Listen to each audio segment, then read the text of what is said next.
Captain Marcus Webb stood before the crystalline throne, his hands steady despite the weight of the moment.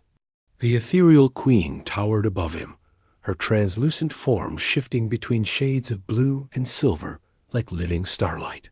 Her 6 eyes, each the size of dinner plates, fixed upon him with an intensity that made lesser beings flee in terror. Human, her voice resonated through the chamber without moving what passed for lips. You have traveled far to reach our sacred world. Marcus nodded, keeping his expression neutral. 3 months of hyperspace travel had brought him to this remote system, following distress signals that had puzzled Earth's xenobiologists. The ethereal empire controlled 17 star systems, and their sudden request for human assistance had shocked the Galactic Council. Your Majesty, we received your transmission. You mentioned a challenge involving your offspring, the queens. Form flickered, and Marcus caught what might have been anxiety in her bioluminescent patterns. Around the throne chamber, dozens of ethereal courtiers watched with obvious concern. Their normally confident species appeared genuinely troubled. Yes, human Marcus? Our youngest prince, Vel, has fallen into the deep sleep.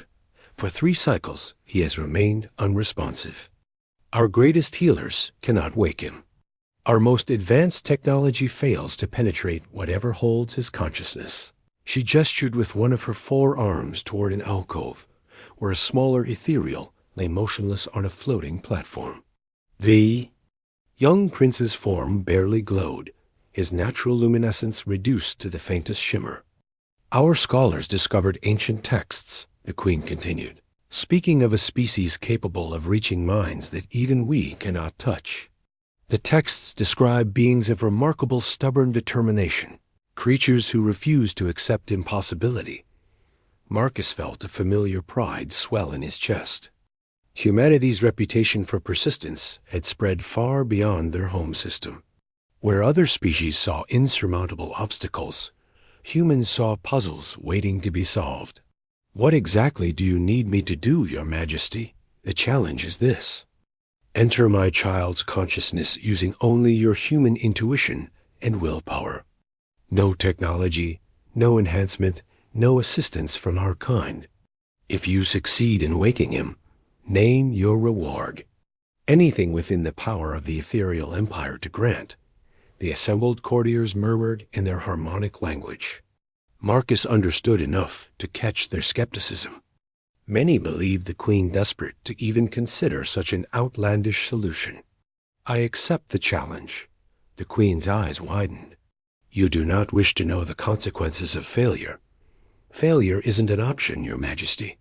That's what makes us human.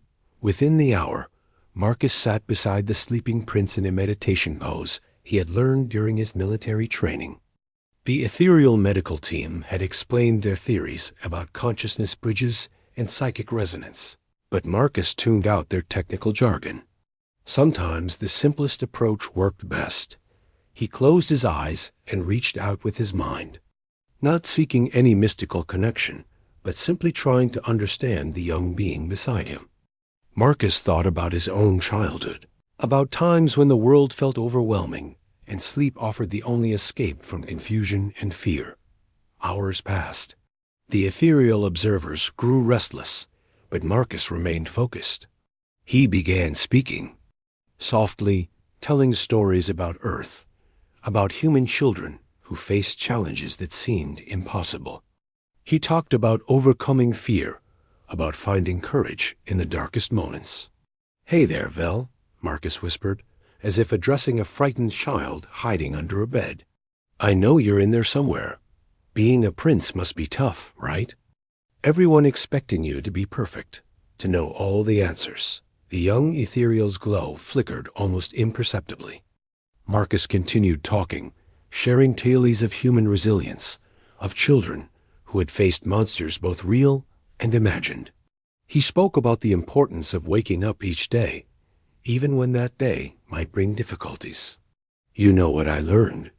As a kid, sometimes the bravest thing you can do is just open your eyes and face whatever's waiting for you.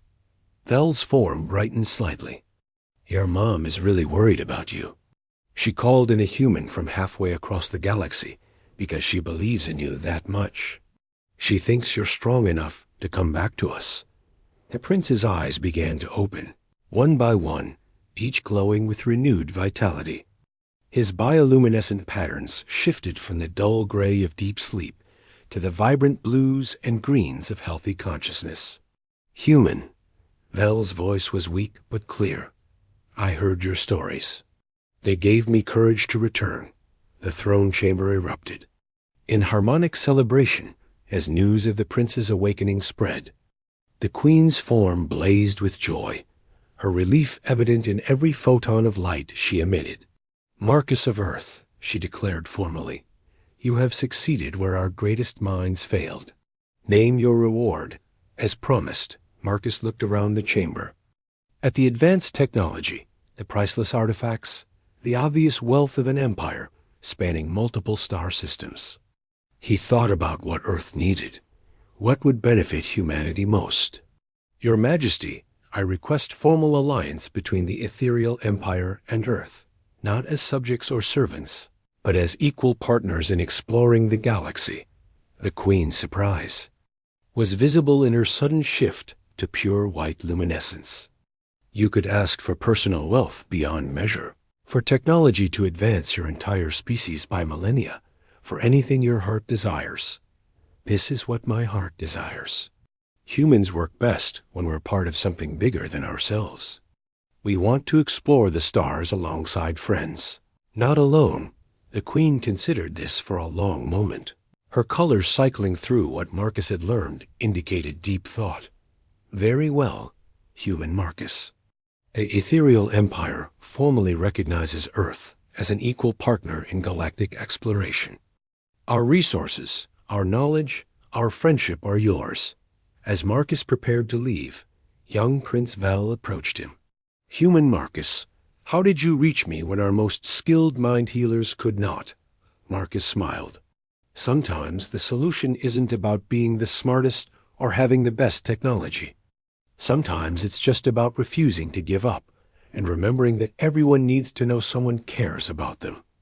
The return journey to Earth took the same 3 months, but Marcus traveled aboard an ethereal vessel equipped with technology that would revolutionize human space travel. The alliance would open new worlds, new possibilities, new adventures for his species. But the real reward, Marcus realized, had been simpler than all of that. He had reminded himself why humanity deserved a place among the stars, not because they were the strongest or the smartest, but because they never stopped caring enough to try.